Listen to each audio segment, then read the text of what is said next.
안녕. 오늘도 재미있는 성경 이야기 들려줄게.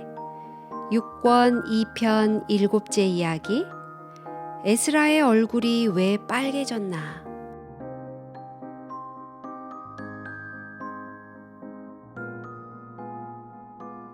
그 유명한 고레스 왕의 조서가 내렸을 때 바벨론에서 살고 있던 유대인들이 모두 예루살렘으로 돌아간 것은 아니었어요. 많은 사람들은 메데 페르시아 시대의 다리오 왕에 의해 두 번째 조서가 내릴 때까지 계속해서 그곳에 살고 있었어요. 어떤 사람들은 BC 457년에 아닥사스다 왕에 의해 세 번째 조서가 내릴 때까지도 살고 있었어요. 그 사람들 가운데 모세의 율법을 잘 아는 에스라라는 학사가 있었어요. 그는 아론의 후손이었어요. 그는 고국에 돌아가고 싶기도 했고 포로들이 고국으로 돌아간 후에 어떤 일이 일어났는지 보고 싶기도 해서 사람들을 데리고 예루살렘으로 가게 해달라고 왕에게 요청했어요. 아닥사스다 왕은 너그럽게 허락해 주면서 참으로 귀한 조서를 에스라를 위해 내렸어요.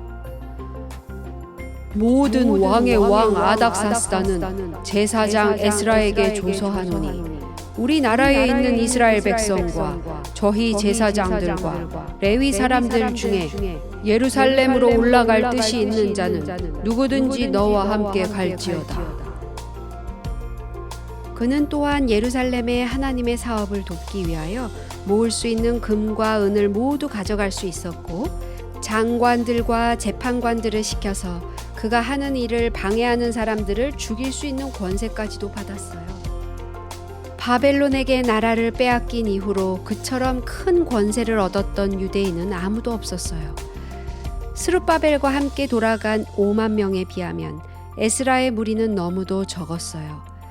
여자들과 어린이들을 제외하고 2만 명도 채 못 되었거든요. 가지고 가는 돈이 너무나 많았기 때문에 그 중에 어떤 사람들은 가다가 강도를 만날까봐 무서워했어요. 그러나 에스라는 여행하는 동안 보호를 받기 위해 왕의 보병과 마병을 보내달라고 요청하는 일을 부끄럽게 여겼어요. 왜냐하면 그는 왕에게 하나님의 손은 자기를 찾는 모든 자에게 선을 베푸신다고 말해왔거든요. 그래서 그들은 모두 금식을 하고 하나님께서 돌봐주시기를 간절히 기도했어요. 하나님께서는 물론 그들을 보호해 주셨어요. 그들은 4달 만에 무사히 여행을 마치고 예루살렘에 도착했어요. 거룩한 성의 첫 발을 디디는 날은 잊을 수 없이 감격스러운 날이었어요.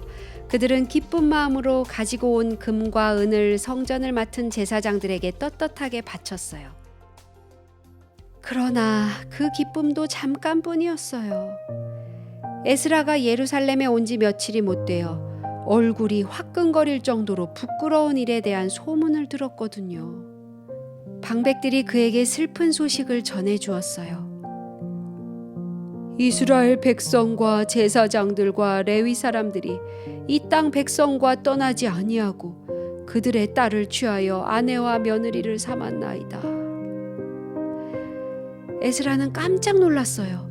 그것은 하나님께서 절대로 하지 말라고 명령하신 일이었거든요. 하나님을 믿지 않는 여자와는 절대로 결혼해서는 안 되었어요. 이것이 바로 솔로몬이 저질렀던 무서운 죄였으며 그것 때문에 이스라엘이 얼마나 비참하게 되었는지 몰라요. 그런데 하나님께서 그들을 종살이에서 구원하신 지 겨우 몇 년도 되기 전에 다시 그런 죄를 범하고 있다는 것이었어요. 그날 저녁에 에스라는 무릎을 꿇고 말했어요.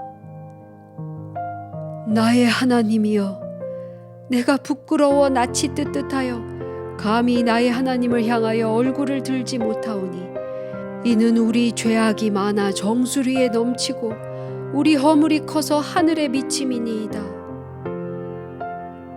그는 하나님께서 페르시아의 왕들을 인도하셔서 이스라엘 백성들이 자유를 얻고 성전을 다시 건축하게 해주신 것에 대해 감사를 드렸어요. 그는 이렇게 부르짖었어요.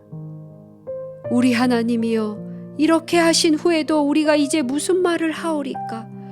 우리의 악한 행실과 큰 죄로 인하여 이 모든 일을 당하였사오니 우리 하나님이 우리 죄악보다 형벌을 가볍게 하시고 이만큼 백성을 남겨주셨사오니 우리가 어찌 다시 주의 계명을 거역하고 이 가증한 일을 행하는 족속들과 합하리이까.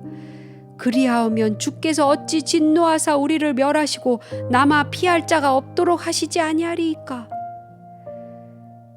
그는 한 번만 더 선을 행할 기회를 주시도록 하나님의 용서를 간절한 마음으로 구했어요. 그때 그는 이스라엘 백성들을 모두 불러서 마음속에 있는 생각들을 이야기했어요. 그리고 시간이 더 가기 전에 그들이 저지른 죄악을 깨끗이 해결하라고 간절히 호소했어요. 참으로 슬프고 비참한 광경이었어요. 수많은 사람들은 이미 결혼한 이방 여인들을 어떻게 해야 할지 몰라서 걱정이 태산 같았어요. 게다가 비가 갑자기 쏟아져 내려서 그들은 비에 흠뻑 젖고 추위에 떨고 있었어요. 드디어 백성들은 입을 모아서 말했어요. 당신의 말씀대로 우리가 마땅히 행할 것이니이다. 물론 하룻밤 사이에 그 많은 결혼 관계를 깨뜨릴 수는 없었어요. 또 거기엔 벌써 아기가 태어난 집도 있었답니다. 모든 것이 깨끗이 정리될 때까지는 꽤 시간이 걸릴 것이었어요. 이 일을 해결하기 위해 특별 법원이 마련되었고 3개월이 걸려서야 이 모든 일이 끝나게 되었어요. 이 일은 반드시 해결되어야만 했어요.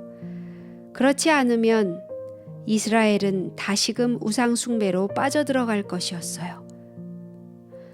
그렇지만 서로 헤어지는 사람들은 얼마나 큰 슬픔을 맛보아야 했을까요?